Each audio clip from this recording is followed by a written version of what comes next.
Hello, ladies and gentlemen. Welcome to episode 528 of the DrunkNerds podcast. And as always, I'm Tyler. And join me, we have the man, the myth, the legend himself, Sir Colonel Gables. What's up, buddy? Hey, yo, I'm doing all right. Just still kind of tired though, but at the same point, everything else is wrapping up quite nicely for the end of the year. Retail stuff is almost done. Mm, Vacation stuff, miniature vacation stuff's going to be happening pretty soon. And on top of that, playoff football is in the air. yes, yes. Uh, yeah, very true. How about you? Same.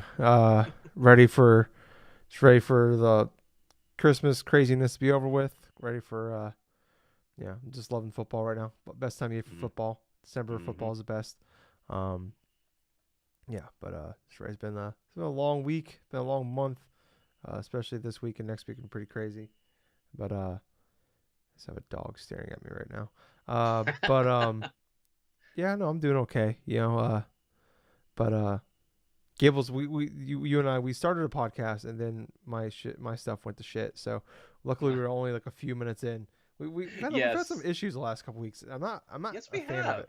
We went a really long time without any issues, and now we've been having a stretch of some. So maybe hopefully Yeah, just it's like last week my computer had some bit of issues while recording and stuff like that, and all of a sudden it's like this week yours with OBS and like that just yeah. had just an issue in general. So Yeah, just quit work. Your audio just quit coming through for no reason whatsoever. But hopefully that's working right now. I'm gonna pull up the YouTube thing and just make sure people can hear you talk. Give me a second here. I'm gonna. yes, Okay, we're good. I can hear you talk. All right, all right, yay! yeah, all right. So far, anyways, it started to work. It was working initially, so I'm keeping an eye on the volumes coming through here. Yeah, no, I'm doing right. Clanging and banging as always. So we um we kind of talked about it already, but we're gonna do it again because no one can hear that because I deleted the post already. But The next couple weeks have been the next few weeks are gonna be kind of weird for us. Um, so next weekend being next weekend's Saturday and Sunday is Christmas Eve and Christmas Day. So Gibbles and I were talking before the show, and instead of trying to figure out a way to record a podcast and work around and stuff like that, we're already gonna be a pretty busy weekend for both of us. So figured what we're gonna do now is instead we have a fun little episode that we're gonna do. We're gonna record as soon as we're done with this one. This one's live, obviously. It'll be up right Hmm. away as usual times. But we're gonna record this one. It won't be live, but we'll post it next weekend and like kind of probably Saturday morning, something like that. Usually, so you'll get Saturday morning instead of a live one on Saturday night. Um, and it's gonna excuse me, it's gonna be us going through. We kind of stumbled upon this a couple months ago or before a podcast a while back. We were like, we just pull up the Game Informer, like they always do like a really good like release calendar of Yeah. like all the games coming out and stuff. And we were just kind of scrolling through it and just like bullshitting about games. And we got to like March, and I was like, let's stop this because I'm liking this conversation. And I'd like to, like let's make this a podcast. And I told him like, we were talking about this would be the perfect podcast to do for like that Christmas week. So maybe this could be like a Christmas tradition kind of thing for us is like that weekend when like around the holidays, or that'll give us a little extra break in there, and especially because like usually this time of year we're just like there's not a lot of news, and like it's pretty much just like some stuff that came from like the leftover stuff from like it's like the post E3. Like you have some stuff to talk about the week after E3, and it's just kind of like the little side pieces that happened from E3, some more information. And that's kind of what we got this week, and then like next week it's the holidays. Basically, the entire industry is shut down after this weekend.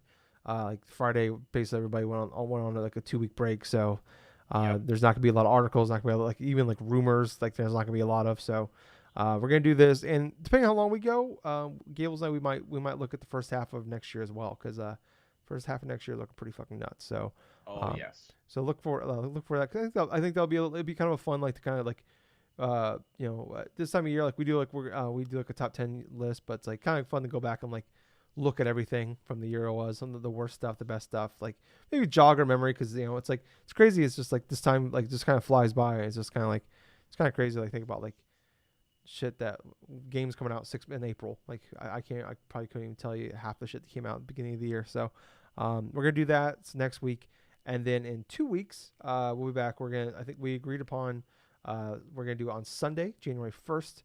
Gibbles Yep. and I will come back, so that way we actually kind of works out. We get the full calendar year.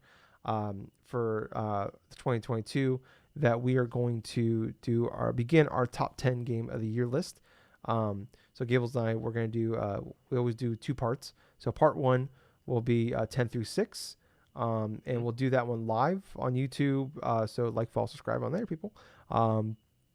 And that'll be going up Sunday night. We'll be doing that live, and then we'll record. Then we're gonna record, kind of like we're doing tonight. We're gonna record a second podcast right after that one, not live, and that will be posted the following week. I'll go up probably on Saturday morning as well, January 7th, I believe that would be. And that will be the second half. That'll be 5 through 1 from us. So look forward to that. It's always my favorite thing to do every year is put together that top 10 list. So I haven't even started mine. I don't know if you have, Gables. In my head, I have, but I have not done any concrete yeah, like finalizations yet. I mean, it's yeah, too early. yeah. You have those, like, I've definitely had like those little conversations in my head about like, okay, where would this go? But then then you're like, well, wait, I forgot about this game. Like, fuck, where would that go? Would that go above this? So yeah, it's gonna be fun to kind of do that. So I can't wait to do that. It's always my favorite things to do every year. So.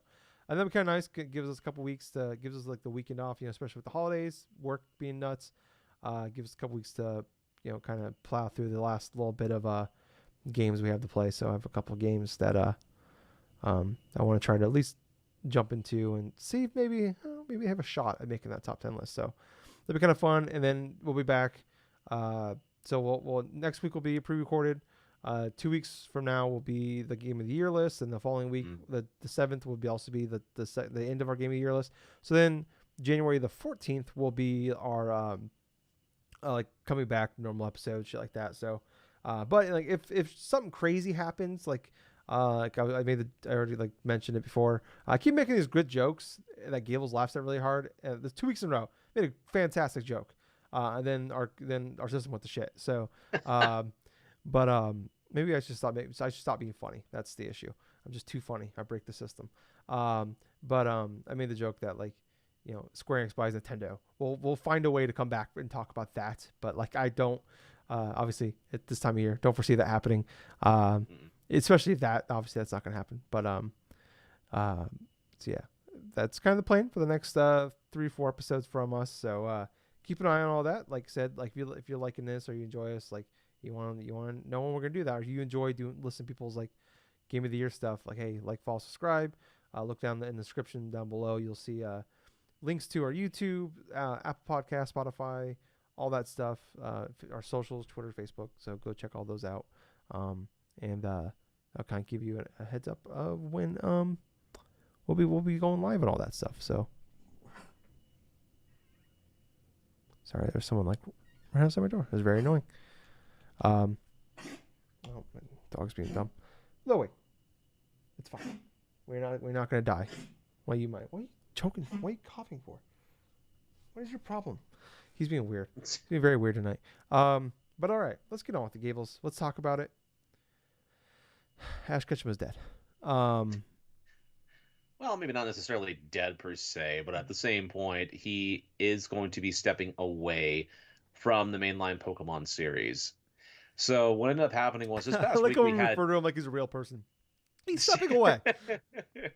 Well, he's been in kind of a part of our lives in such an extent, and he's also in other long-term Pokemon fans' lives. So we're like, okay, he's a real person. He's like what Victor Newman is to our mothers on soap operas. Yeah. Where he's just like on a soap opera for like 30, 40 years, and he just steps away. Ash Ketchum is our Victor Newman, basically. In a way, sort of, yes. Yeah. But what ended up happening this week was an announcement that after so many years, like 25 years of being on the main Pokemon show, like throughout, Ash Ketchum's going to be stepping away. There's going to be a new Pokemon anime that's going to be introduced, like running around starting in April. 2 new protagonists. So Liko and Roy. Okay. So that's going to be Scarlet and Violet stuff. And what it's going to happen towards near the end of January 2023, there's going to be like an 11 episode thing wrapping up the entirety of Pokemon Journeys and stuff, and also the rest of what's left and stuff for Ash Ketchum and stuff. So yeah, it's fascinating because after so long and stuff like that of just having that in and out of our lives and stuff, literally a lot of people they got into Pokemon because of the anime. I mean, Yeah, granted, if either from like the VHS tapes or like the freaking going to a friend's house and like watching like some episodes or something, or even like waking up Saturday mornings for your watching Saturday morning cartoons when I was still like going to syndication stuff. It is definitely an entirely big impact and stuff, but at the same point, it's just kind of surreal to see something that has been around for so long that has subconsciously always been there, but at the same point, once it ends and stuff, you tend to kind of miss it, or like you're kind of like, wow, this is kind of sad. I mean, yeah, yeah, it's finally done, it's finally over, because you've heard about things like in pop culture and like in certain like some media TV shows or movies to where they intentionally the creators leave something open-ended in terms of a character to that way you can always continue, oh, he's still continuing on to do this and do that and stuff like that. So I'm hoping that they kind of leave it sort of that way because you can't go forth and like just say, okay, this is just ends right here, mm, just ends right there. But yeah, even though it's bittersweet, at the same point, I am actually kind of excited to see the last bits of this stuff as it's yeah, airing in Japan. I don't know how I'm gonna watch it, but I'll find a way. yeah. I mean, there's people like I've been hearing stuff people talk about like they watch the they've been watching like the last little bit of this last of the end of this current season we just had. That's aired only in Japan. And people have been saying it's been really good, and the stuff they've done post him becoming the champ was actually really good, kind of tying it in. Mhm. So, and like I've seen some clips and stuff like that. There's like the big clip of like him seeing Butterfree again after 22 years later. Um, but, Jeez. I don't know, like probably only been like 3 weeks in his time, but 22 years us. Um, so it was very like emotional, kind of like seeing like I don't know if you watched that. Like I watched that whole fight with him and Charizard. He had against Leon. Um, Yes, like I did too. like a month ago, maybe a few weeks ago, and like I'm not gonna like I was tears just pouring down my face. It's just like it was like even though I couldn't understand what the fuck they were saying, it's like just like seeing like Pikachu like and like Charizard's there, Squirtle from Squirtle Squad with the sunglasses is there, like all of his friends are back and like helping him get up, for that final fight. That was just very emotional. Him winning was a beautiful thing. Um, so that's really cool. It's definitely like even like even though I haven't watched a show in like 20 years, like I've definitely like you hear things, you kind of see stuff and like clips here and there, and like I've definitely caught like things here and there over the years. So it's definitely um, bittersweet to kind of like I'm definitely with you where it's like I was like I was telling I was even like telling my parents about it, like because I was like I was telling my mom like because my mom took me to go see the first two Pokemon movies in theaters. So Yeah. poor thing had to go go with me to watch those movies, and I was telling her about it. I'm like, and she was like, oh, that's crazy. And it's like she obviously didn't care, but I was like, man, like I thought maybe like she'd like kind of find it's like you watched countless hours of these episodes in like movies with me. Like I'm kind of surprised. So but yeah, so it's definitely like yeah, it's sad and it's kind of cool. Like hey, it's cool that they're kind of ending it. Yeah, I'm definitely interested to see what this 11 episode run's gonna be. I hope it's really good. I hope it's done right. Uh, Mm. and there's definitely I don't know if you've seen the rumors out there, Gables, for this. What? So in the picture of Liko, I don't know who was who, Liko and Roy, the girl, she has like a little hair clip in her hair of the remember the in Yes, the the Indigo clip. Indigo League Yes, sign. That yes, was on Ash Ketchum's hat. The yeah, rumor going around, I believe, that's been going around is that she may be Ash's daughter, yes, which that would that be is awesome. that would be possible. Yeah, But I'd love that yeah, if like they could find a way to like tie him back in every now and again. Like that'd be the perfect way to do it. Is like because especially like I'm kind of looking at this as like all right, so the new season is like has a lot to do with the school. So what if it's Ash's kids going to the school and I don't know if it's maybe or one of them is Leak the daughter is Ash that's Ash's daughter going to the school meets Roy or whatever, and it'd be awesome if like like Ash and like his mom and Mr. Mime and all these like Brock, Misty, all these like just we can have cameos from them every now and again, like for like just a few times a year to kind of like I think that'd be really cool to kind of like like hey like retire like I love the idea of like him like because like in the video game like you potentially, you play through like Ash's story, but you're Red. Hmm. That'd be Yep. so fucking awesome if this ends with him just becoming Red. Wouldn't Oh it? Like my that'd be fucking god. Yes, awesome. that would be. Like I think that'd be like instead of like him just being like this dorky 10-year-old, what if he just becomes this last 11 episodes? It's like he just becomes the fucking man. What was that 4-episode series they did? Like that was like Legends or something like that. That was on like I was on like YouTube. Um, Yeah. where The like Legends, the yes. Legends where it's like it goes to the story of Red. Like just Yes. do 11-episode run of that. Like him just becoming the man, getting Mewtwo, getting all that shit. Like I think that'd be fucking sweet, and like finish the journey of that. Um, so yeah, I think that'd be really cool. Sorry, Yeah, like sorry. like you were I thought saying my that would be yeah my I thought my dog in the kitchen. I'm like, what the fuck is he doing? I don't know where he's at. He's just like walked away. Hopefully he's okay. But yeah, I don't know. I just man, that'd be badass. For that to happen, and then we just get like some cool cameos here and there from him for like maybe just pop in a couple times a season or like that. Like I think that'd be smart too from like a hey like you can advertising thing where it's like hey Ash is gonna be on the next week or like kind of keep some of the older fans around like kind of keep us popping like from people like us that like grew up like from the beginning like maybe we pop in every now and again like kind of keep an eye out keep kind of look at it and I hope man I was telling you before the show we were kind of talking about a little before the show um I hope they need to figure out a streaming service for this fucking thing. Cause agreed. I was telling you like before, I was like a year or so ago, I was like, man, I just want to like, cause I've always heard of like certain shows like Stargate and like Star Trek and a couple other shows like from like, long like the 80s and 70s and shit like that, where like there's just like a ton of like filler episodes, and there's Yep. always like, hey, just watch like. Or even like there's that the Star Wars Clone Wars anime where there's just like there's 200 episodes but you really only need to watch like 50 of them to like get the story. Yep. Like there's so much filler. And it's like same thing in Pokemon. There's probably like I don't know how many episodes. Probably well over 1,000 at this point. Absolutely. Huh. And it's like I was like, man, I'd love to just like do that, but for Pokemon and just like go through because like I haven't watched since like probably 2002 ish. Um, definitely somewhere after like the Gold and Silver like era. Like I think I watched the beginning of Gen 3 and I fell off there. So, like I'd love to just be able to like just kind of catch up. I'm saying this is like sometime last summer, and I was like, I found like a really good list. It was only like 150 episodes, 200 episodes, something like that. You had to watch of like all the episodes where he gets gym badges and like storyline implications and catching Pokemon, and that's it. I'm like, oh, cool. I Yeah. can like that's realistic. 20-minute episodes. I can do that. And I was like, all right, how do I go about like doing this? And it's like, well, some episodes are on Netflix. Some episodes are on the Pokemon channel, which is like a website you can go on. Like, okay, I could just stream this from my phone onto my TV.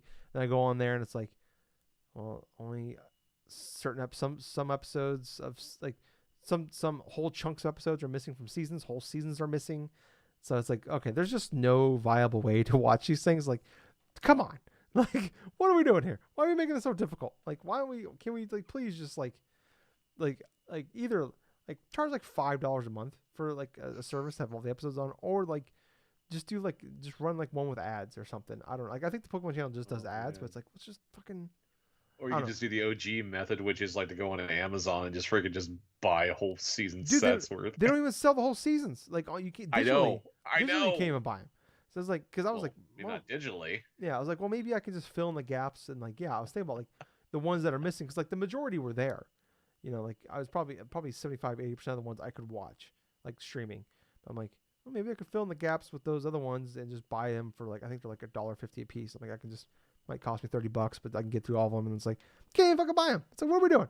It's like man, you I think guys are what's losing so much hilarious is money. like, yeah, you were talking about streaming services having like specific portions of like the Pokemon show. I mean, the original I think is still on Netflix, I want to say, Yeah, first but two I seasons are think on Hulu. Netflix. I think Hulu has something. I think maybe X and Y and stuff. Yeah, Tubi has like Black and White, I think, yeah. which What are that's we doing? supposedly.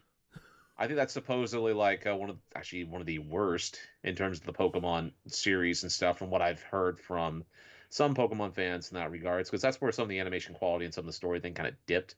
But I've heard, well, obviously I've experienced like the first couple of seasons of like Pokemon stuff, like the original, the Johto stuff, the Mm, most, if not the vast majority, of the Pokemon Advance stuff. I didn't really go through the entirety of Diamond and Pearl in terms of that anime stuff. I've watched some bits of that stuff, and I've seen what the Ripper course and stuff through like him and his rivalry with Paul and stuff. But that's more a line of stuff that, yeah, that's more or less the stuff that I have personally seen. But for anyone else that wants to try to get into watching some of that Pokemon anime stuff, I mean, it's a real trip going back and Yeah. watching the stuff we've seen in the '90s. Yeah, I can't imagine for like. I mean, I think it's crazy too because like, like it's been going on for 25 years. Like, yeah, it's nuts how difficult it is. Because like I'm sure there's a lot of kids out there like that are watching this. That were started watching it when it came out when what we were like 7, 8 years old when the show started when we were kids. Hmm. It's like now there's 7, 8 year olds right It's now that totally watch a different. show. And it's like you couldn't even begin to watch all the episodes anymore. It's a fucking Uh, nightmare. So Absolutely. yeah, I don't know. It's just crazy how like it's funny how like emotional I can get about this kids show that like I randomly found. Like I just started watching one Saturday morning when I popped up WB Kids, and this show called Pokemon was there, and here's Ash Ketchum, and he woke up, slept through his Pidgeotto alarm, and gets a Pikachu, and here we are. And then I remember just like as a kid, uh, going to Best Buy and playing Pokemon Red and Blue on the little demo station and shit, for like 6 months or so before Christmas came, and my parents finally bought me a Game Boy and Pokemon Red, Blue, and Yellow. So Sheesh. yeah,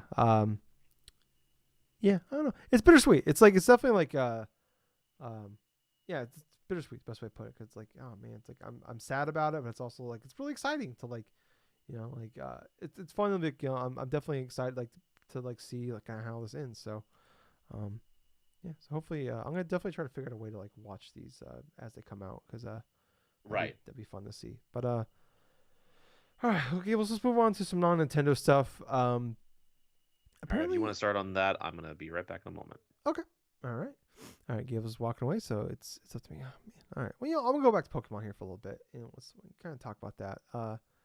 But I don't know. I mean, I'm kind of curious what you guys think. If you're watching, put in the comments or whatever. Tell me what you think. But um, like I was talking about, like it's crazy. Like I literally remember just like it's one of those vivid memories of me where as a kid, where I was like growing up, and I was just like watching Saturday morning cartoons on WB, and it's like I don't know if this ever happened to you when like you're a kid or like even as I don't know adult or whatever, and it's like just so happened to like I don't even remember what I was watching, what was on before that. I don't know, maybe Gargoyles or something like that. I don't know, and it's just like it popped on, and I was like I was like immediately like they did like 2 episodes in a row.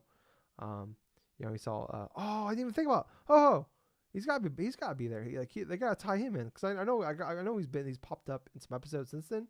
Because if you're an anime, if you don't know like know who was the legendary in the Gold and Silver um era was he's before they even like announced that Pokemon initially, like he was at the end of the first episode, and he showed up a handful of times, I guess throughout the show, like not like I don't think he's ever like officially been like seen him or introduced to him, but like he's definitely popped up and like you see him flying overhead and stuff like that. And Asher's made reference to him. I remember there's like an episode where he sees like and it's like a drawing of him somewhere. He's like, I've seen him. He's like, and like, oh, he's the legendary. That was from a long time ago, whatever. So I even think about that. That'd be fucking awesome if it ends with him. Like it's gotta end. Like that's how it's like. It's gotta end with him becoming red, and something to do with him getting like either catching or he's gotta finally meet this fucker. I don't know if he's met him in any of the movies, but those movies are always been like they don't actually count for the main story. Like they never like actually meant anything to the main story. So I think that'd be really really really really cool. If um someone gets involved next, that'd be really really. I think that'd be sweet to kind of end that. But yeah, I don't know. It was just cool. Like like I said, growing up, it's just like one of those things where it's just like just watching cartoons, and all of a sudden this thing comes on, and it's like took over your childhood for several years, and something you jump back into it even as an adult. So, let me change my stuff here.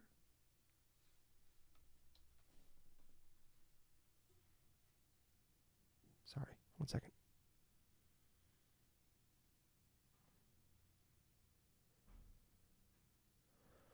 A lot of activity. It's 11:30 at night. And there's just a lot of shit going on outside my apartment. And I'm not a fan of it, you know? It's a Saturday. Like, come on. People doing shit, you know? But let's talk about this. Let's just move on. So Xbox apparently is going to be having a showcase in early 2023. Apparently here, this is from Inside Gaming here. But there's been some murmurs of this, but I think it's mostly been just like people like talking about it as a possibility. Not so much, I don't think, been rumors.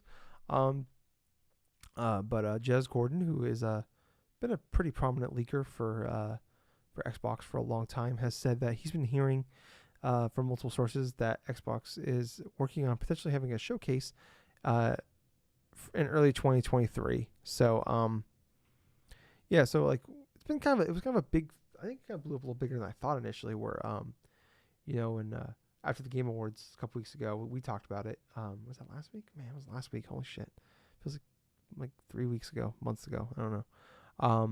Like, Xbox wasn't there. It kind of sucked, but like it wasn't a major deal. But cause like Nintendo wasn't really there. But I guess for us, like Nintendo hasn't been there for quite a while. Like really since Reggie retired, they haven't really done much. Like the only thing they did was like the Fire Emblem DLC thing they announced.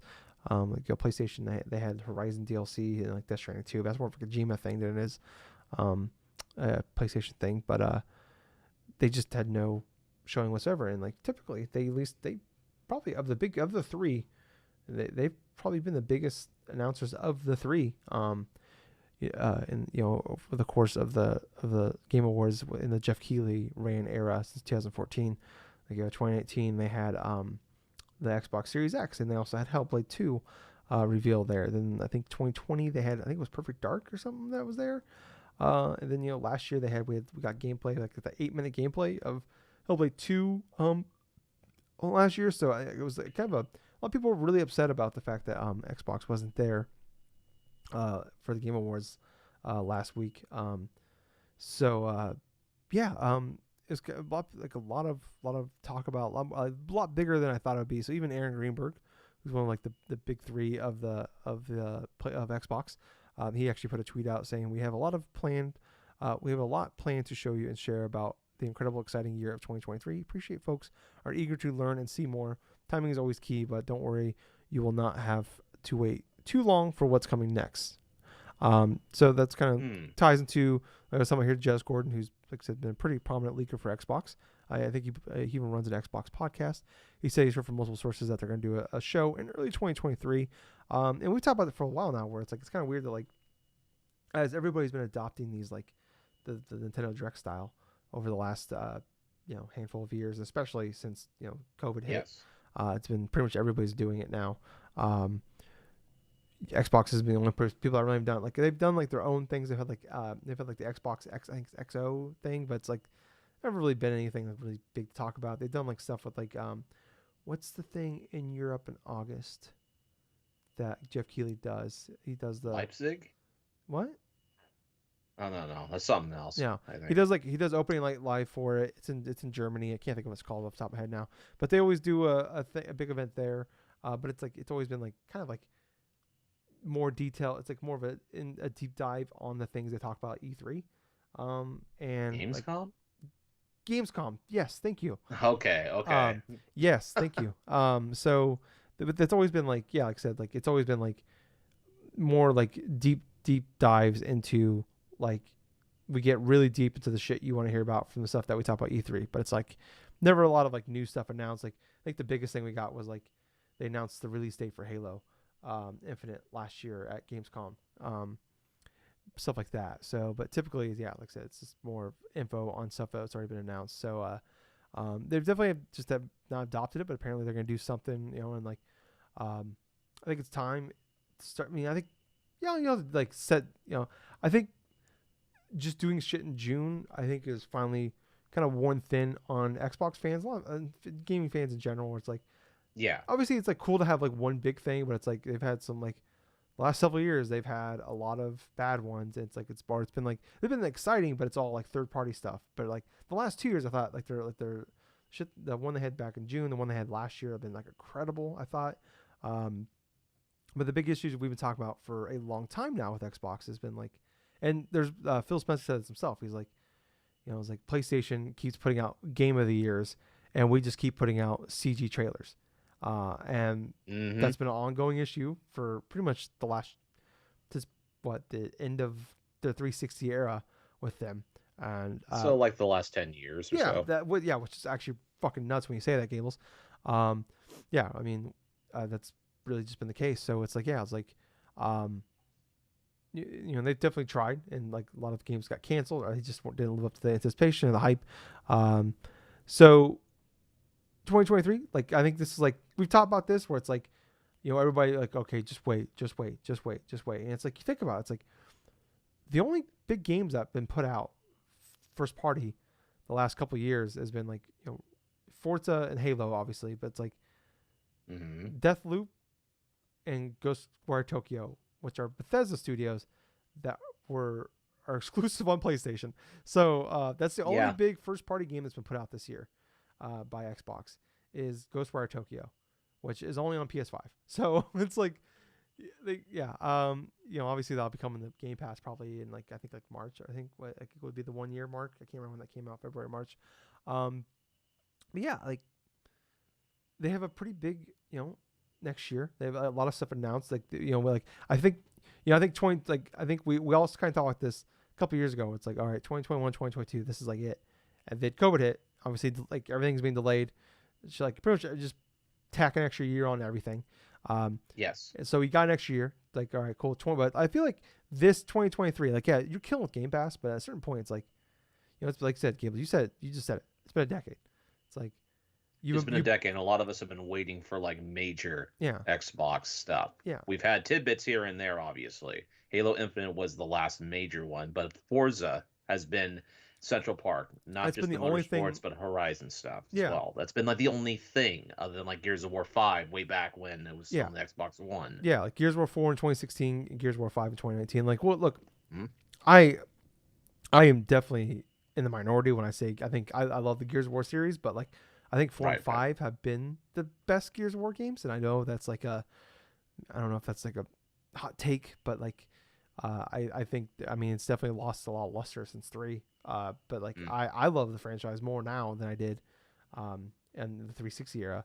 Um, so but yeah, like what they've Forza, Redfall, Starfield all coming supposed to be coming in the first half of 2023, and it's like gotta do something here, and it's like also like cool once that happens. I guess you can they did that big thing like ETH or Summer Game Fest. They had like the whole press conference, and they're like all these games are coming out in in the next 12 months. So it's like they Right. show off all these games, but a lot of those games are like come to Game Pass are gonna be awesome, but like a lot of it's a third party, so it's like cool. But it's like you have all these games, show them off. We haven't really seen much from Starfield since Mm. June. Redfall, we've only got we got that one trailer. Yep. Where they got really mad when we said it looks like Left 4 Dead, and then they showed the gameplay and it looked just like Left 4 Dead. Just like Left 4 Dead. Uh, Yep. so, I mean, the game looks good. I'm not trying to knock on it, but it's just that's just funny to me. Yeah, I don't know. Like, I'm hopeful that they start doing this. Could be fun to like kind of get some more stuff. Like, you don't have to do like every 2 months, but it's kind of cool if like maybe every like 3 year, like 3 year these Xbox like events, or like maybe you do like kind of like the state of plays how they were, where like they're smaller things, or like the partner Hmm. direct stuff that we have, or like indie direct stuff, or like I think it'd be cool if like Xbox does this and like really promote the fuck out of like Game Pass and what's coming, because it's like so many times like they announce some really cool stuff coming to Game Pass, but it's like on a blog post, so it's like we hear about it, we see it because like we see the blog posts, people talk about it, like we see the articles written about it.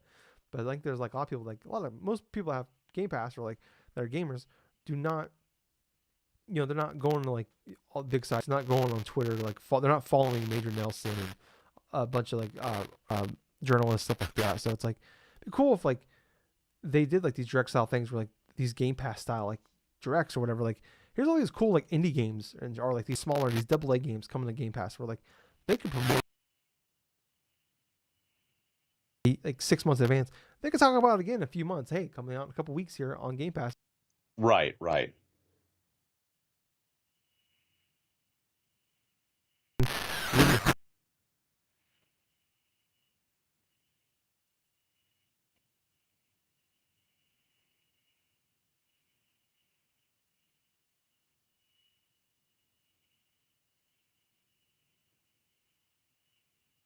Right. Yeah, it's like I feel like this is like 2023 is it. Like this is the year where they need to like hit the fucking home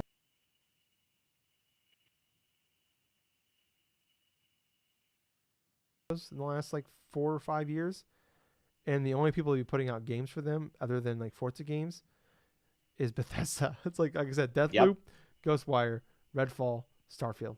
It's like, but they bought all these. Like I guess they had Psychonauts 2 last year as well. So like that's it's one of those weird ones That's where it's like they true. bought it, but they bought it so late. It's like same thing with like Outer Worlds when that came out. Yeah. Yeah. Outer They Worlds. bought that studio. What's the Pentiment people? Obsidian. They bought them, but they bought them like a few months before it came out. So it's like it's technically an Xbox game, but like we don't look at it like an Xbox game. So like I think a lot of gamers like myself included kind of like we forget that's like an Xbox first party game. Um, so I don't know, Gables, like what's your thoughts on like them potentially getting into the showcase, like doing more than just E3 every year, and kind of like your outlook on Xbox next year. Let's see. My outlook on Xbox for the next year is I do expect a lot of different things to happen in that regards. It's been kind of like the same type of reiterated thing year after year where it's like, okay, now they're going to show something Mm, major. Now they're going to show something major. Now they're going to show something major. yeah. But I'm at the point where if I'll believe when I see it, I am expecting quite a bit of things from Microsoft to announce, not only just for their Game Pass front, but also for what they're going to do to combat the whole stigma they have to where it's like they fully admit. I mean, Phil Spencer's fully admit it's like PlayStation's putting out like Game of the Year worthy games like almost consistently nearly every year now, and it's like Microsoft has only been able to have games that are like okay, they're maybe okay at best, some good at best.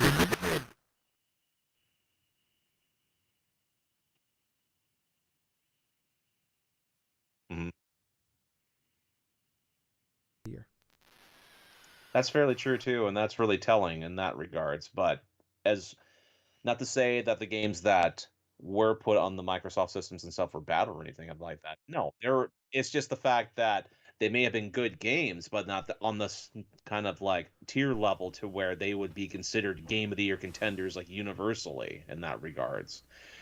But that's why I expect more from Microsoft this upcoming year in particular is because I am expecting full front them having a game of the year or multiple game of the year contenders for the next year. Whether that happens or not, that remains to be seen. As for this supposed announcement that may be coming soon, hell, I hope so. I mean, I would love it if like they say they did like a showcase type of event or something every 3 to 4 months, maybe like randomly, Yeah. like say what a Nintendo does or what a Sony does and stuff. I mean, yeah, that's nice to keep us in the loop, but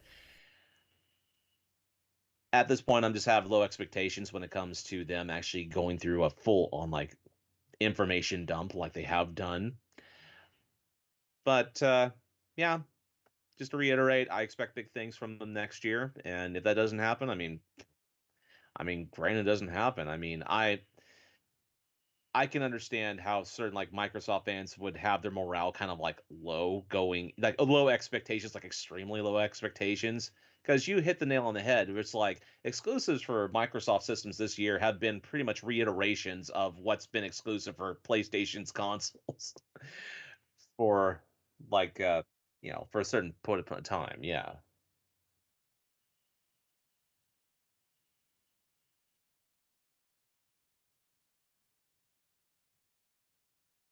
yeah, and that's what Microsoft's going through right now. Yeah,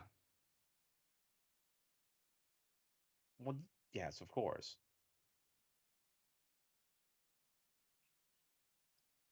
That's the difference. Even when here's the thing, even when Nintendo was having like the Wii U in terms of the phase and stuff, there were still great, fantastic games, some of which were Game of the Year contenders that released on that system.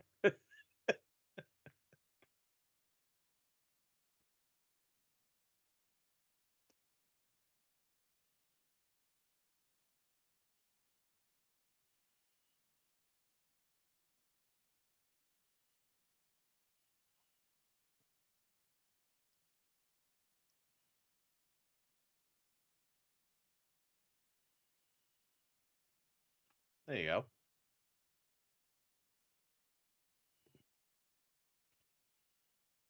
Right, understandably so.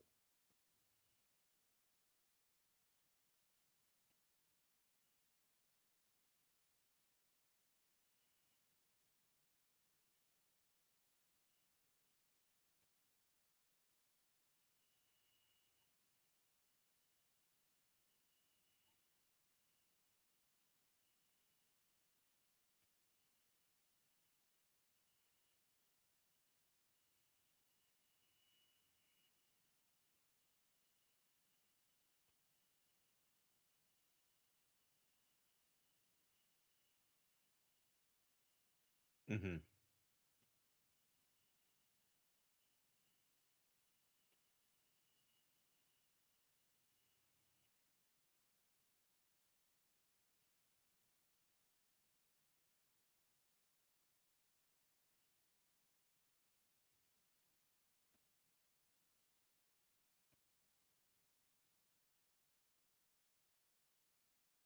We need a timeline.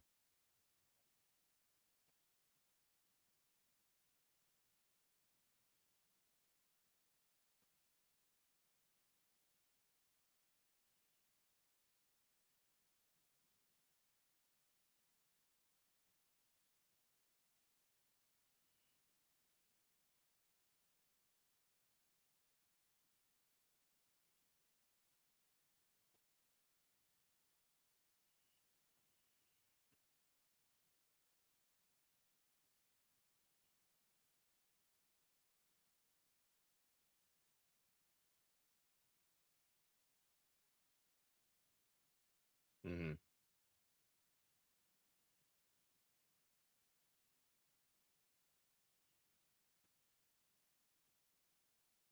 No.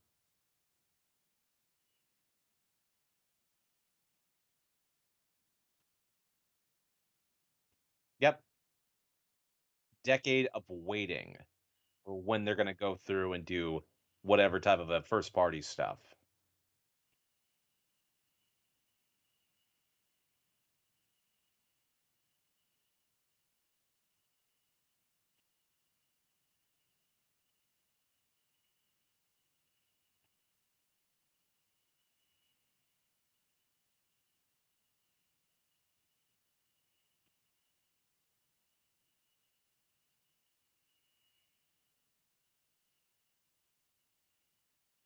Hmm.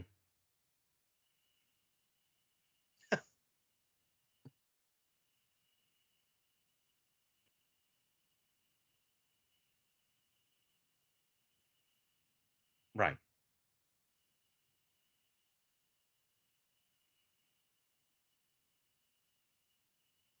No, never.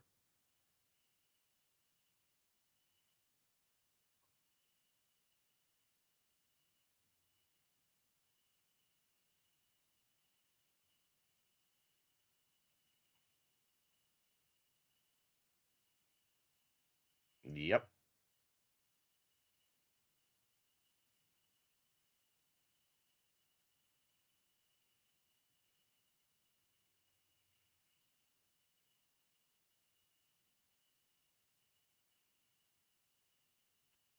Yes.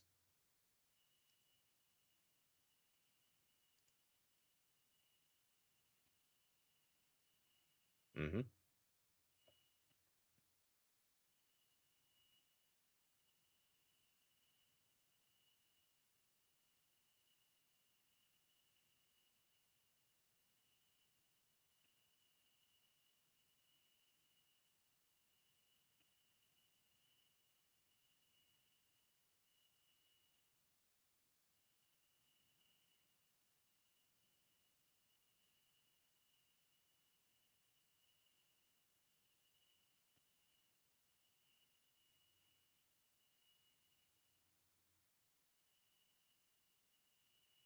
Mm.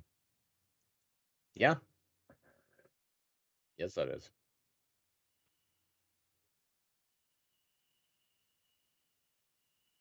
Okay.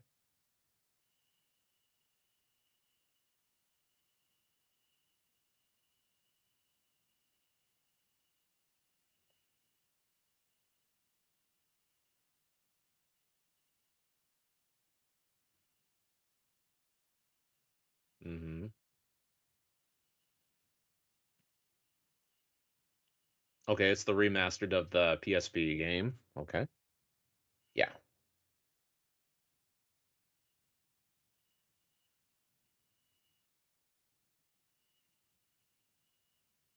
Mm. Steam.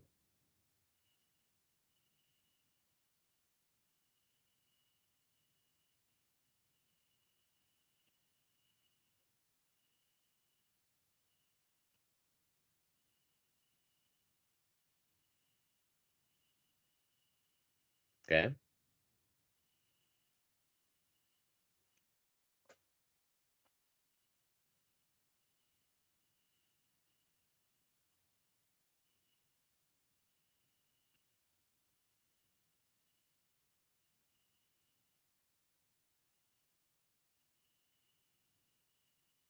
Mm-hmm.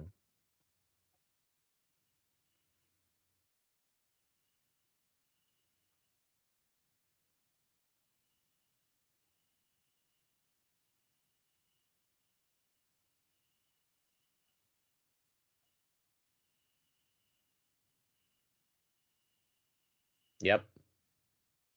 Yes.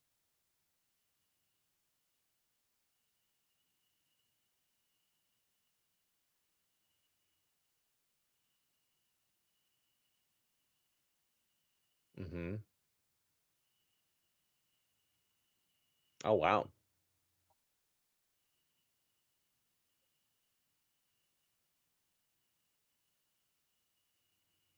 It was a pack-in for the Wii.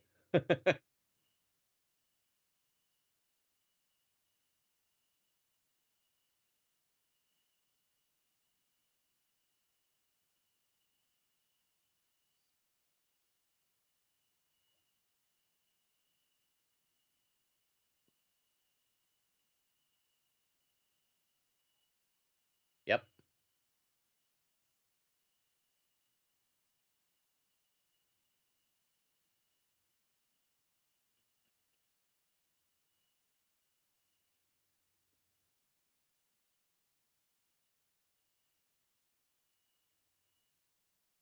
Hmm. Yes, there was, and that skyrocketed a lot of the sales.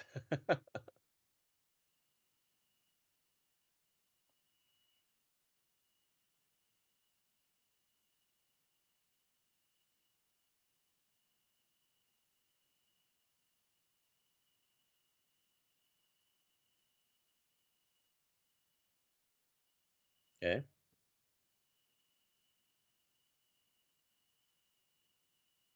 Not just Yeah, not just like the Steam release of it too, but like it was literally discounted to like about $20 at some point.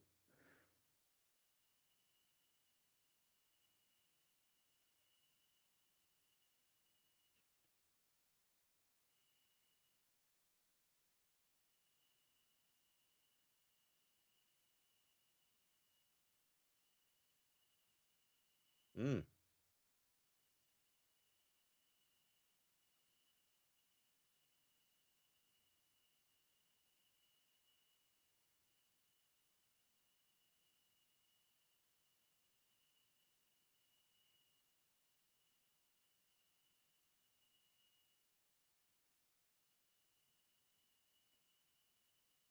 Okay.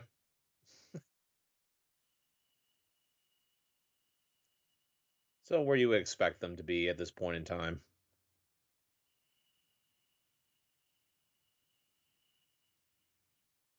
Okay, that's the only big major surprise I'm actually seeing on this list so far. It's like Sonic Frontiers. We would know that it was going to be on like the NPD lists, but we didn't know really what the place was. And then being smack dab right there within the top five. I mean, yeah, that's a big win for Sega for their launch.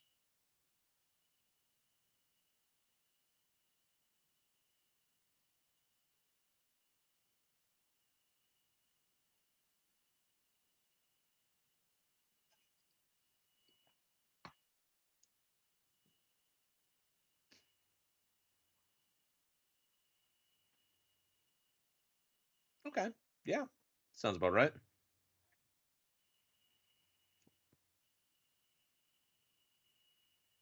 Hmm. Well, if they did sell the 10 million copies and stuff like that, that means the ones above it must have sold much more.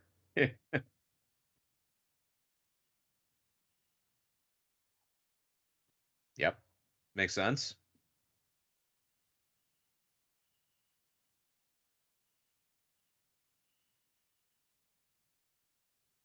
Well, you would think that, right? But at the same point, look at how much people were looking forward to God of War Ragnarok as opposed to, say, like Pokemon Scarlet and Violet. Now, granted, there was plenty of excitement for Scarlet and Violet, but then a lot of word of mouth came from people that were getting the review copies of it, and that kind of deterred it. That did deter some people from wanting to pick it up, obviously. But God of War Ragnarok, yeah, that's no surprise to me. It's the sequel to one of the best games of all time on the PS4. So it's like, yes, I understand that. I also understand number one too.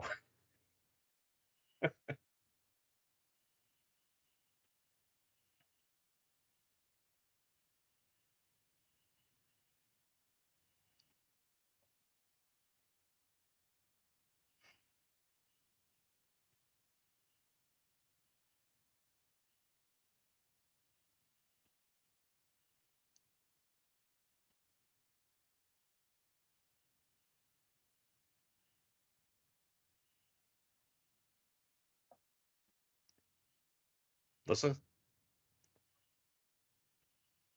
I was just saying this list for this NPD coverage and stuff like that. This is more like a comfort food month where it's like a whole bunch of games that gamers would be traditionally going through and buying up this time of the year and stuff for years past and stuff have already gone through and like, yep, they're redouble dipping or something like that for some aspects. And then like it's the same, obviously the same names throughout here, the same sports games, the same like major like number one thing or top whatever being Call of Duty and stuff like that. So there really wasn't too many surprises from this NPD lists, barring like the whole Black Friday sales that was going on. But yeah, Sonic Frontiers I feel like is the number one biggest surprise throughout this list because of how well it sold.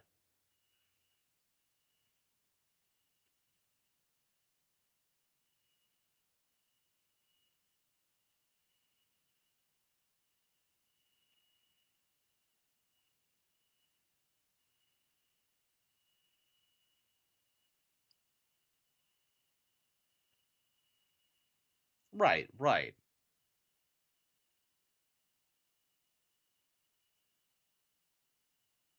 Well, hey, I'm. Oh, I was just saying, it's like I'm not gonna go forth and like I won't say too much about it. I mean, I haven't even played the damn game yet, but at the same point, it's like I'm glad the game is selling well for where it's at and stuff, and also, a lot of people are really enjoying this game. Like not just like just Sonic fans, but like certain fans too. Like certain casual gamers are really getting into playing Sonic Frontiers.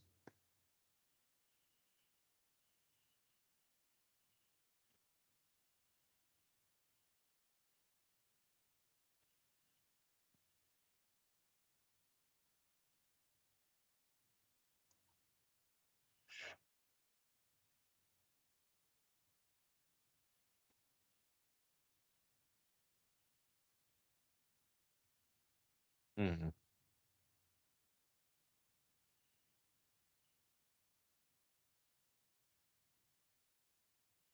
Hmm.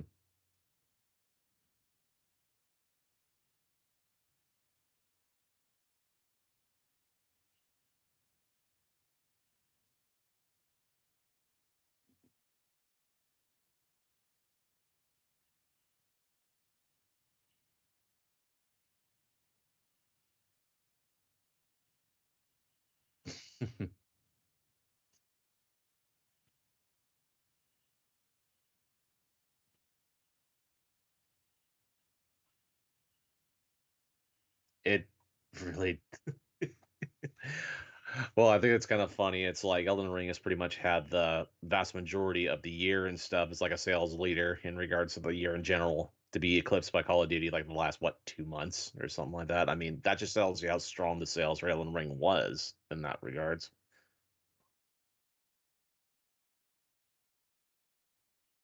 Yeah. Vanguard, yeah.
Okay.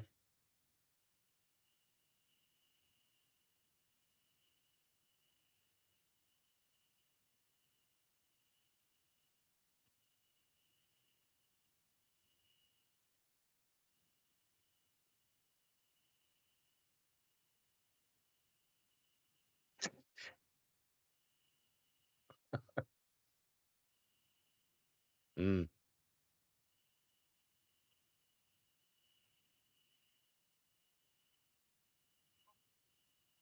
Mm-hmm.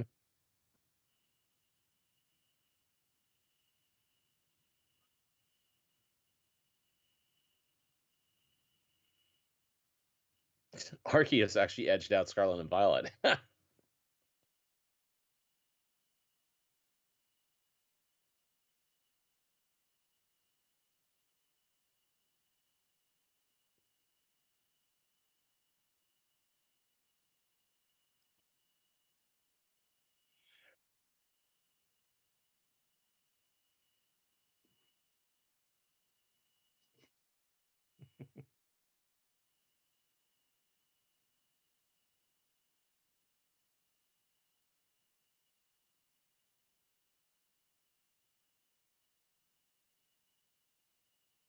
Right, right.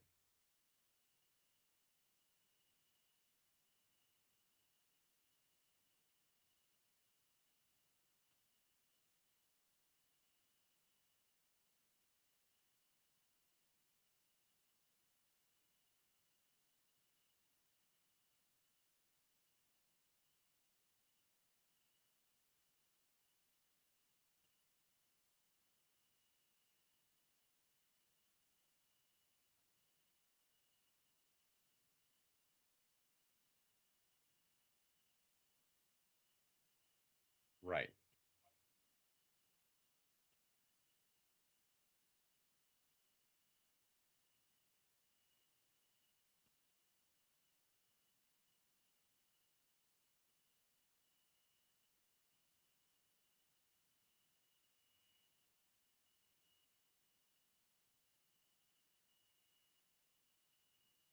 Right.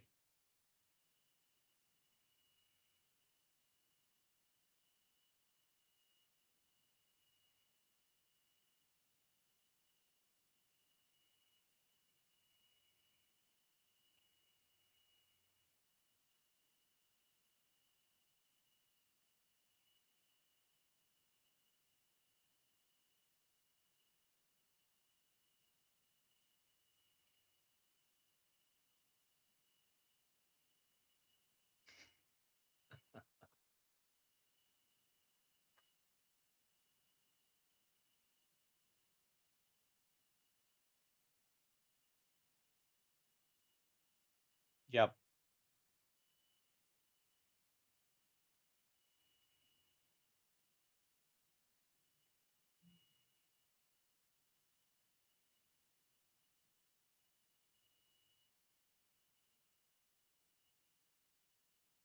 Yeah.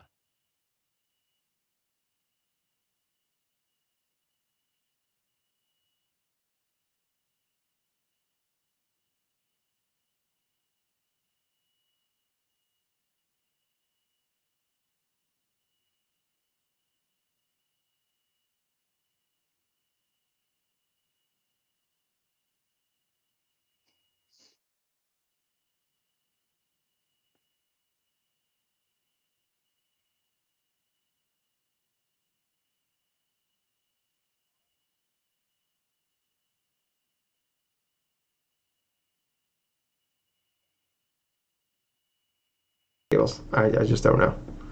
Um,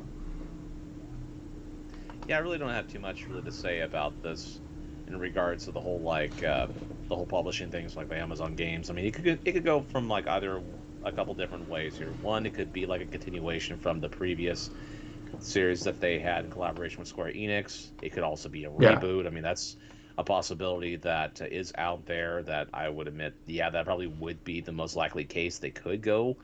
But at the same time, hey, it's more Tomb Raider. I have low expectations of Tomb Raider, but at the same point, hey, I'm ready to see more whenever they do decide to announce or show any type of future footage from it. yeah, yeah. I just don't understand what the fuck the plan is. Like, but they baffle me every day. Next up here, Grill Games has confirmed that they're working on a online Horizon game. So no idea if this is going to be a part of Horizon 3. Like there was rumors of like they actually talked about that. They confirmed that themselves that they were actually trying to like put multiplayer in their first Horizon game. And it got scrapped. And then there's been talks that like they were going to they were making a Horizon multiplayer game, but like no idea if it's like Hmm. gonna be tied into like the mainline game. But like there was like a job listing that kind of like basically gave it away that they're making a Horizon game, like an online multiplayer game. So they did confirm that what they're doing, but they did not say whether that's gonna be Horizon 3 or this is gonna be like a spin-off thing. So I don't know. I think as long as like I love Horizon, you want to put multiplayer in it, that's fine. But I hope it just doesn't like just like make it like a tie-in thing. Don't make it like a live service like type shit. I don't want that in Horizon. Yeah, that's the main thing that a lot of people don't want. They don't want like a live service thing added on top of like Horizon, the game itself. Like for example, we wouldn't want a full blown like Horizon 3 and all of a sudden it being just completely live service and stuff with Yes. online stuff just traveled in. I mean, that's something that I don't believe a lot of gamers would want. But if Yeah. it's a spin-off and stuff and it's something like subsidiary in terms of they're one of Sony's potential MMO projects that they're trying to go for, there's a live service stuff. I mean, that's fine. Do its own separate entity, do what you can, make your money that way. But yeah, I would, if I personally were to try to play that, it would take a lot of convincing because there had to be a lot of good stuff that would be inside that if that were to come out, you Yeah. know.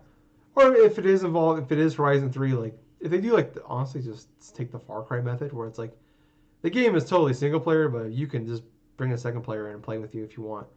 Right. But it doesn't really like they're just there. Doesn't really affect the story. Doesn't like affect anything. So that would be cool too. Like because like and like when I play like Far Cry like 5 and 6, it's like or even 4, where it's like I can play the whole game single player and be totally like it doesn't affect anything whether it's single player or multiplayer. So I'd be totally cool with that.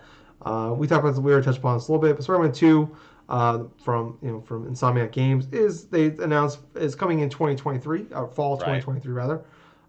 So makes sense. The first one came out in late like Labor Day weekend of 2018. So kind of looking at that as like a time frame of probably when that's going to be. So hey, it's nice to kind of kind of sucks, obviously, like, take your time with it, make sure that game's good as possible, but, like, I don't know, kind of like, when they just say 2023, like, oh, if it's coming, like, March or something, pretty fucking sweet.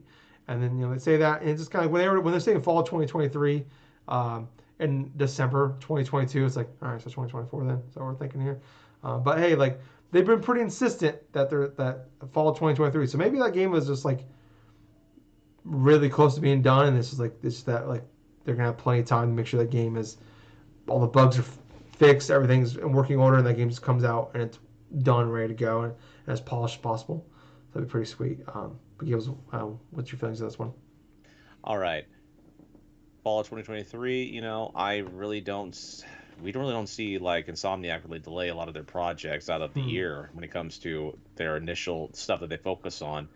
Even though they got a multiple games that they have in development and stuff, I firmly believe that we will see Spider-Man 2 coming out possibly inside of an I want to say a mid-October sort of date, if Yeah, not like towards Halloween. yeah, yeah. Yeah, you're right. Like Insomniac's been really good about um, putting their games out and not really delaying them. So I mean, they said last year when they announced this game, 2023. So Yeah, I mean, I felt pretty confident. It's just crazy to think, Gables. They've put out. I've already put out 3 games, two games this generation. Wait, Hmm. 3, 2. Well, let's think about it. They put out Miles Miles Morales, Morales, they put out Ratchet. Ratchet and Clank, and now this is going to be the third This will be one. the third one. You're right. Yeah. Okay. You're correct. Yep. All right. So yeah, just incredible. 3 games in the first 3 years of a generation, and then they got Yeah. Wolverine in 2024. So, just Yep. fucking wild. I don't know if there's anybody better than them right now, but putting out games consistently and like top tier like them. So Oh yeah. another thing here. So Last of Us Part 3 might be in development. Gables. We gotta take this one obviously. It's obviously you always gotta take any rumor with a grain of salt, but I don't. This the leaker. I can't remember. I can't remember the name of the person, but they've been like they're they've leaked. They've been pretty good about leaking stuff in the past, but they have mostly been leaking stuff on the like the movie side of things. Like they've Right. leaked projects well before they were announced. So apparently, Last of Us Part 3 isn't super early development. Um, Obviously, we know they're working on like the factions game, but we don't know the name of it. But we know they're working on that, and that's supposed to come out sometime next year as well. But yeah, I don't. I mean, I don't know. It was like I was really big on like I love Last of Us Part One. Obviously, I did not want a Part Three at all or Part Two at all. I was so glad to be wrong about that. I love and adore that game. It's my game of the year 2020. It's one of my favorite games of all time. Um, and like I'm not gonna like I trust them because like they fucking killed Uncharted 4. I think that was my number 2 game of the year that year in 2016. That was your game of the year. Like Hmm. um, Naughty Dog. I don't know. They just put out great games, top tier like game of the year games every time. So it's like, do I want a part 3? Kind of, sort of, yeah. Like I would love to have more of that universe. I'm worried about like it's always one of those things where it's like oh man, I really fucking love more of that thing, but like sometimes it's kind of like as a wrestling fan, when it's like man, I would love to see such a so and so come back, and they come back, it's like oh man, it's like I wish you just kind of maybe stay retired. Uh, and I don't think that will happen, but like it always like kind of it's in the back of your head where it's like man, you fucking killed 2. And like if you left it there, like I'd be completely satisfied with that. Um, but I trust him 100% with part 3. Like I mean, I don't know. Like it's one of those things. Like I almost like there's also that rumor that came out like last year, I believe, where they're working on like a fantasy game. So I don't know. Maybe they have multiple projects and like maybe their factions they're currently working on like is like kind of wrapping up.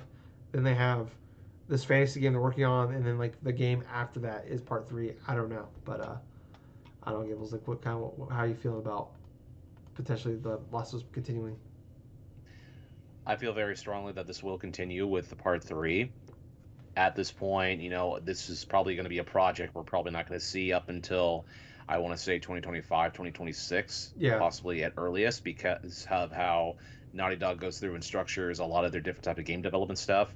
Like you touched upon before, it's factions. They did show a bit of like artwork and stuff, like was it last year or something like that? No, Summer Game Fest. So Okay, June. Summer Game Fest they show some artwork and stuff, so I could technically see them go forth and like have that one out initially for the next coming year for 2023, and then like have like some other project that they're going through and like putting that out. I just don't feel like they're going to go directly into part 3 like after the thing with factions, because it's like, yeah, I understand the whole initial thing that that could play in that regards, to where there are some gamers that really would love to go forth and play part 3 like as soon as possible and do this and do that. But like I was saying before, I do feel like that this is definitely going to be a possibility, because Neil Druckmann does feel strongly in regards to The Last of Us, obviously, because of how much of in the limelight it is, both positive and negative in that regards. I mean, the TV show is going to be going on in 2023. Things are going to be going into full motion and stuff. And so, yeah, it's a very strong possibility. Yeah, I mean, like I understand them going back to it. They're probably PlayStation's one of their biggest IPs they have. Hmm. Um, it's definitely. I mean, I don't. I mean, God of War, Uncharted, Last of Us probably the three biggest like IPs that they have. I guess Spider-Man actually. Spider-Man's probably the biggest, just commercially. Right. But like, yeah, so yeah, it's definitely one of the biggest ones. So I mean, they have a fucking HBO show coming out next month. So obviously it's pretty big for them. So but yeah, I mean, like I said, I trust them inherently with it. So if they do it and it's great, awesome. But yeah, I mean, I'll have to wait and see. But I'm fully on board with whatever they do. But like we're kind of speaking of Naughty Dog here. Apparently, there is a Uncharted reboot uh, in the making right now. So this is from the leak.co that a reboot has been greenlit. It's not Naughty Dog is not like working on it, but they're assisting on it. So Okay. probably like off to the side, like approving things, kind of like almost maybe like in like a kind of what was that one Obsidian made Fallout New Vegas, where it's like they're like where Obsidian was making the game and the story and shit like that, but like Bethesda had to like approve everything. Like maybe it's one of those things where like, which is kind of weird though. It's like PlayStation, like 4 or 5 years ago, made that like started building that like the secret, but everybody knew about it San Diego studio, Hmm. um, and they were initially gonna do a complete remake of the original Uncharted game, um, and then there was an issue with that, and then it turned into them. They started remaking The Last of Us Part One, just because they wanted to like get the team experience and put this new game out and get a new game out fast, and then kind of then do their own thing. Then like originally they were gonna continue on the Uncharted series, and then obviously Naughty Dog was like, no, we're gonna do that, and you can help us instead. And they kind of put the kibosh on all of that, and now it sounds like we're getting an Uncharted anyways. Um, so apparently, I don't know. I've never heard of this leaker or anything like that, but apparently they have a decent track record. So um, obviously, take it with a grain of salt. But it's possible that this could be happening. It sounds like it's super early on in like development, so this is not something Mm. we might not Right. hear or Right. see for a long time. Um, but like no idea like what I mean. A reboot can mean so many things nowadays. Like we see like kind of like the thing is like they call them like the requel, where it's like it's a sequel but it's a Mm. reboot, kind of like God of War 2018, where it's like like someone like me that never really liked or really played much of the old God of War games, you can jump into God of War 2018 and still like it because it's kind of like a fresh start, but also it kind of carries Right. on some of the stuff from the previous one. So you can kind of do that with this. Maybe I don't know. I don't. Yeah, I don't know. Like I think if Naughty Dog is like playing a big hand in approving a lot of things, I feel like I can trust that, and like if they can just like get their hands on the engine and like make the gameplay work, like all that. I don't know. It's tough because like I love Uncharted. It's one of my um, it's like if you can only take like I don't know 8 IP like 5 IPs with you on an island to play for the rest of your life, Uncharted would definitely be on that list. Um, but I don't know. It was like I think you might be a bigger Uncharted fan than me. Kind of what's your feelings on potentially like a comeback of Uncharted and a reboot of Uncharted? Okay, for that, I would be more interested in seeing what direction they will put in regards to the next Uncharted game. If they completely reboot it and stuff like that, like have a different protagonist or some in regards to maybe along the same lines as like the Nathan Drake lineage or some, maybe his daughter or whoever, I'd be more inclined to look forward to that. I mean, I look at the past in regards to Uncharted games and stuff. I mean, yes, Naughty Dog did have great elements in regards to the original four games in that regards. Golden Abyss, that was not technically really Oh made man, by Naughty Dog and stuff, but that was still a solid that entry. was Even the Days Gone devs, wasn't it? yeah, Ben Studios, Ben it Studios. was. Yep, yep. Yeah, that was Ben Studios that did that port, but it just shows that you could technically still have a decent like Uncharted game released that's not made by Naughty Dog. So I do have confidence in sort of that.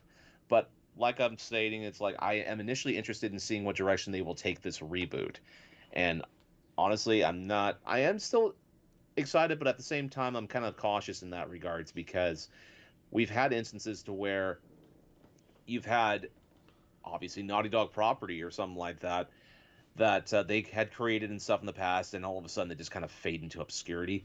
I'm looking at Jack and Daxter, that's for sure. Or even Crash. like for a long period of time, say like with Crash Bandicoot, even though that went from publisher, to Yeah. like a different publisher in that regards, but now in the last couple of years has made a resurgence because of the whole like a Crash Anniversary stuff and Crash 4 and stuff and this and that. But yeah, I'm interested in seeing more about it, of like the Uncharted reboot, when Yeah. if this does become a thing.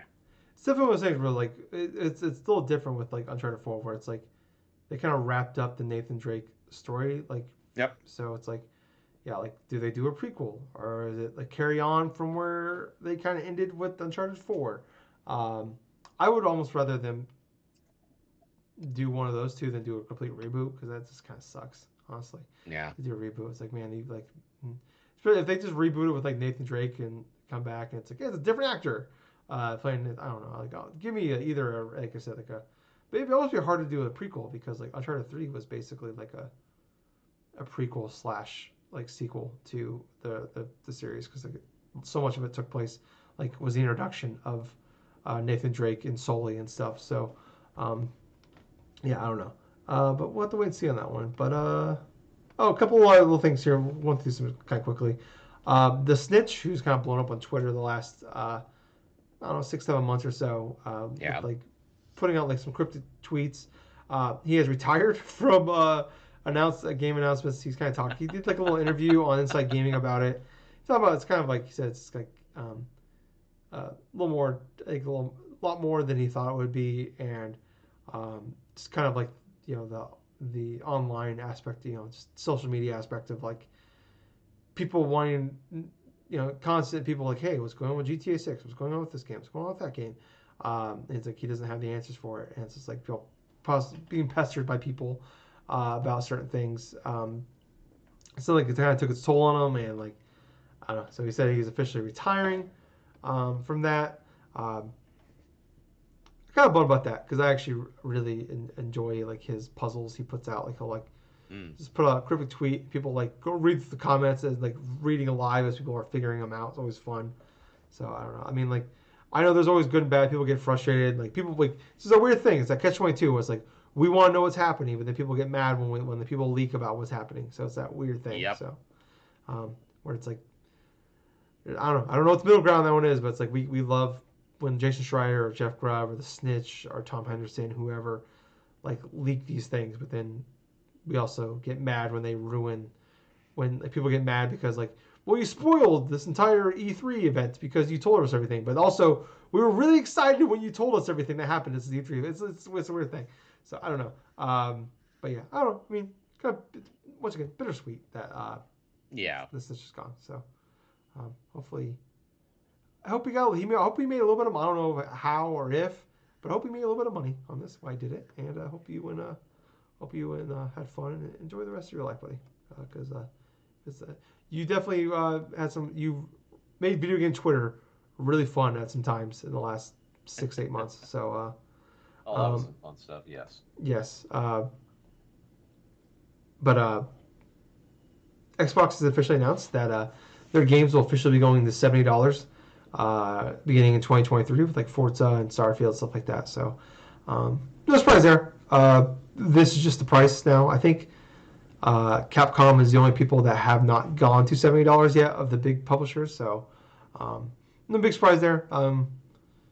Prices go up on things, so that's just where we're at now and with everything. So At the same point, you don't really have to buy something full on at $70 and stuff to actually experience it, yeah, So it's just a thing where it is started now. It's starting to become a standard because it's forcing to become a standard. So it's like, yeah, inflation this, inflation that. But at the same time, if you're a gamer and you're looking at the outsider looking in and stuff, there are other alternatives that you can go forth in order to get certain games. Like if you really want to buy a game that's like $70 and you really are looking forward to it, then fucking buy the game. I mean, yeah, that's going to be probably your one exception in regards to doing that. I mean, for me, it was God of War Ragnarok. That's something I did spend initially, the $70 plus in regards to getting that game. But for everything else that may not be there, just wait for a sale. Yeah. I mean, that's what I did for a lot of the PS5 stuff I got this year. I mean, the one exception being Elden Ring, because Elden Ring was $50. That is a better deal in some regards, and like as opposed to some of the other sales that were going on at the time. But that was a brand new game. But yeah, $60, $70 games like dripping down to like about 30, 20 to $30 or something come Black Friday or holiday sales and stuff. There are consistent deals that you can get. I mean, I can understand why people would debate in regards to the whole $70 price tag. Understandable. I mean, hell, vote with your wallet, spend what you want, don't spend what you want. I mean, hell, it's your money. Yeah. But at the same time and stuff, you can't deny that there are a lot of different options for you to secure a game that you really want to play. Yeah. Yeah, it's been an argument for a while where like the $70 price increase was like we heard about that before even COVID hit, where like that was coming Yeah. with the new generation. Um, so no surprise there. And it's like you hear about like, I mean, what games have gone up from $50 in like the early 2000s to $70 in 2022. So it's like not bad for us. I gotta say that's pretty good. When overall when you look at it, when you look at like the percentage of like things have gone up in the last 20 years. And especially when you hear about like I remember it was a big deal when like GTA 5 was like the first game that ever cost over $100 million to make, and it's like now like these top tier games are like God of War is like over $200 million to make. So it's like, Mm-hmm. I mean, it's a big, you talk about like we've doubled the price of making these top tier games in the last decade, and especially now where it's like games like you used to be able to pump out. I mean, you think about like even like the PS3 era where like Naughty Dog put out 3 Uncharted games and Last of Us in one generation, and now it's like Yep. you might get one, maybe 2 games out of a generation. It's like we're talking about like we're shocked Insomniac is putting out 3 games already. It's like how the fuck is that even possible? Like it blows our mind. Whereas like 10, 15 years ago that was just kind of the standard. So yeah, it's like games cost way more to make. They take twice as long to make. Uh, I don't know. It's like whatever. And yeah, like I said, if it's not a game that like. I mean, it's like yeah, it's definitely I've talked about like where it's like if there's games I really really want, I'll buy them when they come out. But it's like definitely like the last 3 or 4 years, I've definitely been a lot pickier about what I buy. Where I'm not just buying the big thing. I'm like definitely buying the things I really want, and then like I'll wait for reviews or sales on the other things I want to play. So and then Game Pass. I mean, obviously like with Xbox, it's like it's always like, it doesn't really phase you. It's like okay, well I have Game Pass, so it's like I'll play them on there. And even if Game Pass goes up $2-3 next year, that's fine. That's still a great deal to me. So last but not least here though, Death Stranding is apparently getting a movie. So Well, okay. honestly, it's most befitting because for one, I would much rather be watching a movie of Death Stranding than actually going through and playing the original game. Yeah. I be perfectly honest with you. I mean, I know it's some people's cup of tea, and I respect that people would love to play Death Stranding and stuff. But at the same time, I would much rather see the story develop and stuff with me, not having to experience it with Yeah. my controller. Yes. Yeah. As someone that put 34 hours into it over 3 years to finally beat it. Almost 4 years actually. Over 3 years. Yeah, over 3 years. Yeah, just go on YouTube and watch like a cut up of the thing, and like you can probably experience the whole game in like 15 hours and take all the frustration out. But yeah, I don't know. I mean, whatever. Kojima games are already kind of like just super long Yep. movies anyway. So hey, if you can figure out a way to explain all that and tie that up into like a 2-hour movie, good luck. But it'd be kind of It's gonna be cut into chunks. I kid you not. yeah, the only thing I hope is like they actually bring back the actors to play themselves and the characters they played in the game, because like Yes. there's so many celebrities actually in the game. It'd be kind of weird to like, and they play themselves. They look just like themselves. They talk just like their normal voices. Like it'd be so fucking weird to like have different people play them. So hopefully that's just the case. But let's move on, Gables. Let's talk about what we've been playing. I haven't been playing too much this week. I did start High on Life. That's from Squanch Games. That is the Justin Roiland, who is the Rick and Morty guy. That's the game with like talking guns. It's on Game Pass now. Came out, I believe, Tuesday. I put a little over, I want to say like 2 hours into it. I'm not really vibing with it. Um, and I'm not saying like it's definitely this is one of those games where it's like um, you gotta be like really into like the Rick and Morty comedy. If you like the Rick and Morty comedy, you like that style and like that like the jokes like this. I think you'll like this game a lot because like it's just that comedy. It's that art style. It's all that. The gameplay is whatever. It's like we're talking about that double A spirit that's just been gone for like the last 10, 15 years of gaming. This game fits into that where it's like gameplay wise, it's a 7.5 gameplay. Like it's not gonna blow you away. But like it's everything else about the game that really makes or break it for you. Like make it either a really good game, a great game, or just a game that you just don't really care for. It's like and I like the first like I watched like the first like season and a half of Rick and Morty and like I liked it, but it didn't blow me away by any stretch of imagination. But I kind of feel the same way about this, where it's like the gameplay is fun enough. It's fine. Like it's not bad. It's not great, but it's not bad.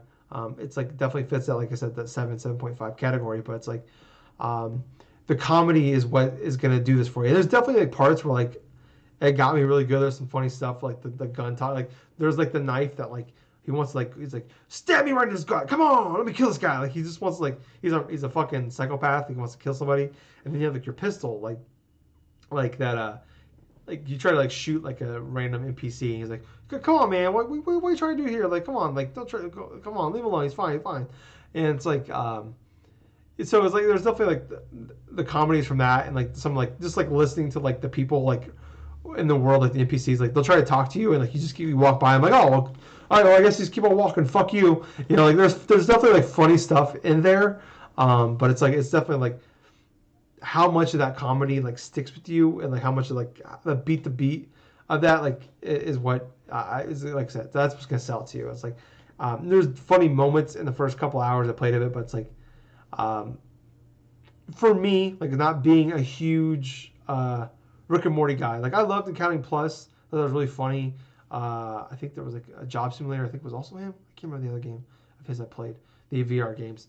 That was funny and I liked a lot. But those were like hour and a half, 2 hour games, and this one's like I heard is like closer to that 10 hour range, and I don't know, like. Oh wow. So I mean, it's. I mean, I heard you could beat it faster. It's like it's kind of more of a Metroidvania, so you can beat it in like 8. It can last you up to 15 depending on like what you want to do. But like Right. for me, it's like it's like in the limited time I have the game, and I have Crisis Core sitting there, and I have Devil in Me sitting there that I want to play, um, and I've been kind of getting the urge to go play Destiny 2 Gables. I don't know why.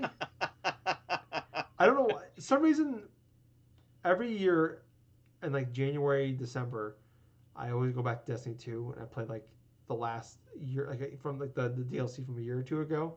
Um, I always go back and I play through that, and I'm like 2 behind now. I think 3 behind now actually.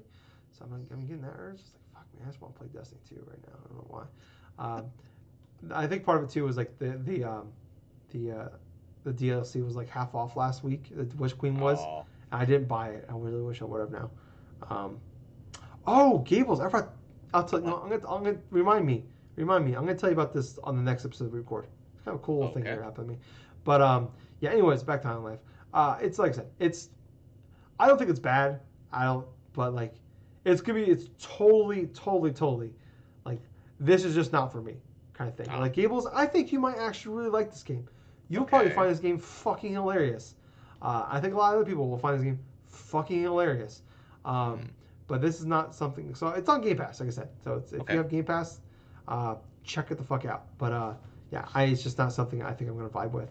So that's all I've been playing. Gables, what about you?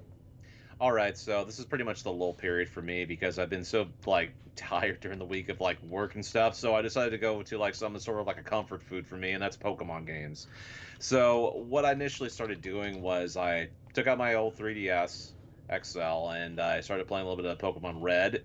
And also I had been watching a ton of like J Rose 11 on YouTube to where it's like he has been going through this whole month of J Rose stuff, meaning he's been doing multiple playthroughs of like multiple different Pokemon games from Gen 1 all the way like to like he's done like a multiple runs with different types of Pokemon and stuff, not just Gen 1, but like in other versions as well. So what ties back to here is like I've initially played through the entirety of Pokemon Red and Pokemon Blue in the same week, which is kind of hilarious when I look at it from that point of view, where that's my go-to when I am like somewhat tired. I can just do like little hour chunks here or there and stuff.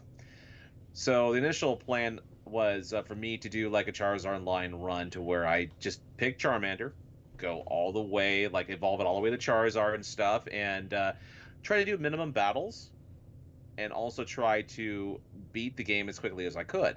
And so for Pokemon Red, I did a run to where I finished the game at 6 hours, 19 minutes with my Charizard known as Drago.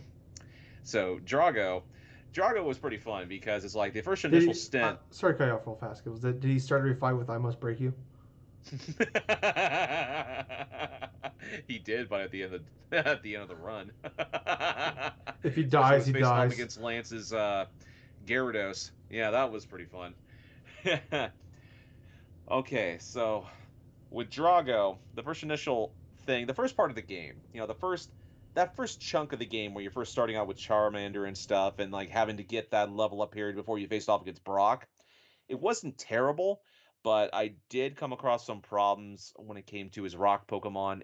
It took me like how many tries here to beat Brock? Now, bear in mind, I went ahead and beat the rival and stuff like that initially starting the game, and then Rival 1A, which is like the one where you head off to the Indigo Plateau and stuff way before you earn any badges and stuff.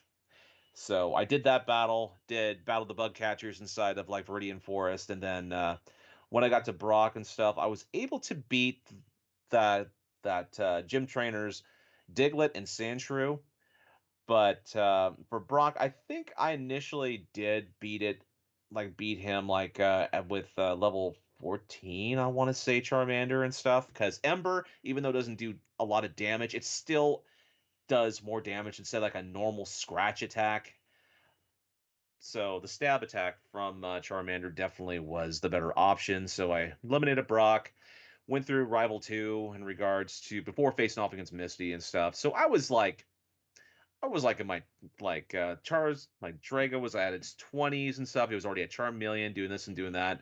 So the flash forward all the way past, I decided to go and once I finished up with the gym leaders and stuff like that, I decided to do the Elite Four and the Champion.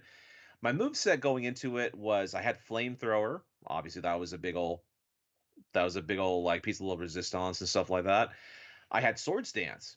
Swords Dance. That thing is highly broken, especially during Gen 1 with the whole aspect of the badge boost glitch. I'll go into detail about that a little bit later, but the move set was Flamethrower, Swords Dance. I did have Body Slam in that regards because 85 power has a 30% chance of paralyzing a Pokemon.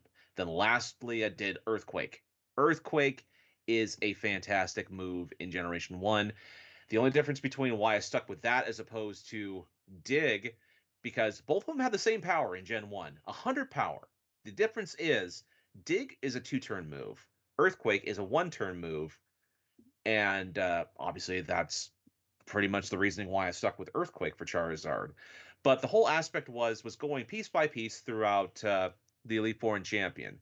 So when I faced off against the Elite Four in general, it was with my Charizard at level 61. So Drago at 61, going against like Lorelei and stuff like that, and her ice water hybrid team and stuff. Oh, oh boy. Yeah, I had to set up on Dugong, like just repeatedly with swords dances and instituting something called the badge boost glitch. In Generation 1, the badge boost glitch, when you earn all those badges and stuff, it raises certain like bits of like your Pokemon's attack or speed or defense.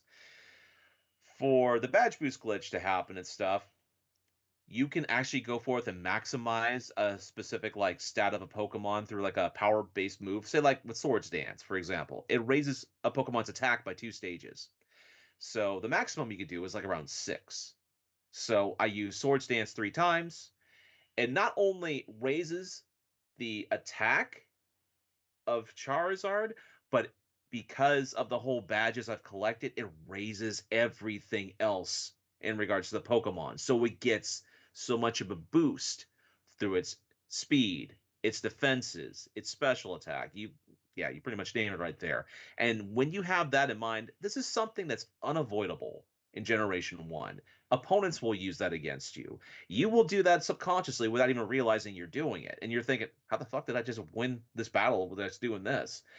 And that's how I defeated Lorelei. Bruno, Bruno's not that difficult, honestly. Earthquake against Onyx, Flamethrower against Hitmonchan, Hitmonlee, and Machamp. Agatha wasn't really too much of an issue. Earthquake took care of most of her ghost types because the ghost types in this generation are part poison. Let's see. The one trainer that kept on, I had to repeat the run here, was with Lance. And that's because of his starter Pokemon, Gyarados. Gyarados, water flying. So I can't learn Rock Slide. I don't have like any type of major advantage over the thing. So my main thing was to use either Body Slam to go forth and like somehow paralyze it so that way it's not going to obliterate me with Hydro Pump, because that's the thing. I had to go back and level up in Victory Road because I had to get my Charizard to the late 60s in order for this thing to have a chance to two-shotting Gyarados. Because once I get rid of him, getting rid of the Dragonairs, Aerodactyl, and also Dragonite, that wasn't too difficult. Though what's hilarious about that is there were instances where I had 100% accurate moves miss because of another glitch that's unavoidable in Gen 1. And that's called like oh my gosh. No, come on, I remember this. It's the 1 out of 256 chance of missing. Of like there's always a chance, like that 1 out of 252 chance that you will miss 100% move in Generation 1. It's just how the game is programmed. So that's completely unavoidable. But after about 3 or 4 attempts with the Elite Four, and I finally get to the champion, I finally beat the champion and all that other stuff. So the run with Drago and stuff, that was great. Now, after doing that, I had an inkling, okay, I want to play through Pokemon Blue now. And so I chose Squirtle, one of my favorite Pokemon in that regards, because of Blastoise. Blastoise, I love Blastoise, and there's a reason for that, is because it has so much variety in terms of its moves. So for Blastoise, my Tarble, as I call him, I just call him Tarble, Surf, Withdraw, let's see, Ice Beam, Earthquake, all of which all of which actually plays fairly well. For Blastoise, his run, God, that was such a blur in my honest opinion, because I ended up finishing the game at 4 hours flat. I mean, 4 hours flat. And that's going through with minimum battles possible. That's going through all the gym leaders. There was no like inherent glitching going on. There was some good use of items, like say with dig and stuff to go and zoom to the past like Pokemon Center that I healed at. Because that's something you have to do when you beat, say, Nugget Bridge and stuff. Like you've healed at Cerulean City, right? You've already beat Misty, you've already beat the Nugget Bridge and the like trainer number 2, like no, rival 2, blah blah blah. You go all the way, you clear out the SSN and stuff. But once you clear out the SSN and like you don't heal because this thing won't work this way, you beat Lieutenant Surge, you go to Diglett Cave, right? You use Dig, and it will zoom you back to the last Pokemon Center that you've went to. And so for me, for example, I already did all of that. I already had healing items before. I didn't have to go to a Pokemon Center. And so I just skipped an entire like couple of minutes just to go from like Vermilion City to Cerulean so I can go to that path to get to the Rock Tunnel. So with those type of like aspects in mind, plus one convenient escape rope and stuff for the burned down mansion in Cinnabar Island and stuff, that's how I was able to cut down like a lot of unnecessary backtracking. But in terms of gym leader stuff, I really didn't have too much issue with my Blastoise, with Tarble in general. I mean, the first like 4, 5 gyms and stuff were relatively cakewalk. They were a cakewalk. I mean, Sabrina did have some maybe issues, but not enough to where I needed to repeat it. I think I went through all of the gym battles my first time with my Blastoise and stuff, so that ended up doing fairly well. For my run from the Elite Four to the champion, it didn't take me like 5 or 6 attempts like it did for like a Drago. No, it took me two. And the reason why it took me two is because when I initially did my run, I was a level 58, mind you. I was at a lower level than, say, Drago was when he initially did his run. I get all the way until Lance, and a series of events happened. One, I encountered that 1 out of 256 missed chance. So that Gen 1 miss, that's what it's called, the Gen 1 miss.